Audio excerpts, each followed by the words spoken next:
news story that you see there on your screen. The last Israeli hostage has been found. He was found buried in a grave in Gaza. Now, this paved the way for the implementation of the second phase of the peace agreement.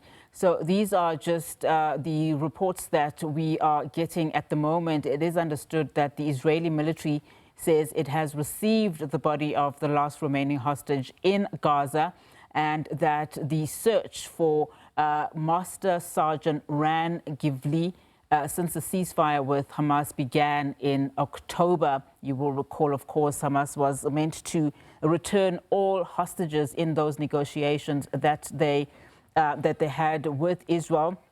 The announcement there was return all hostages alive and dead within 72 hours of the ceasefire taking effect. 20 living Israeli hostages and the bodies of 27 dead Israeli and foreign hostages were handed over. But for the past few weeks, Hamas had said that it had not yet been able to locate this particular person and individual.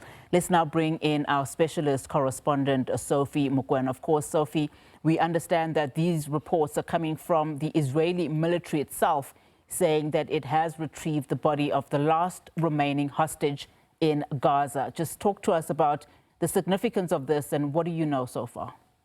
I think it's quite significant in the sense that you would know that the peace process, the first phase entailed the release of the bodies and also the release of some of the Palestinians who are in prison in Israel. It didn't talk about the complete release of these Israeli personnel and individuals in Gaza by Hamas. The second phase will now start because all the bodies now and all the hostages have been accounted for. So this development today paves way for the demilitarization of Gaza, but also Israeli Defense Force to withdraw from Gaza and be on the periphery. And that would mean a moment perhaps to allow even humanitarian assistance to be delivered in Gaza. We heard that the Rafah border will start operating both sides this week.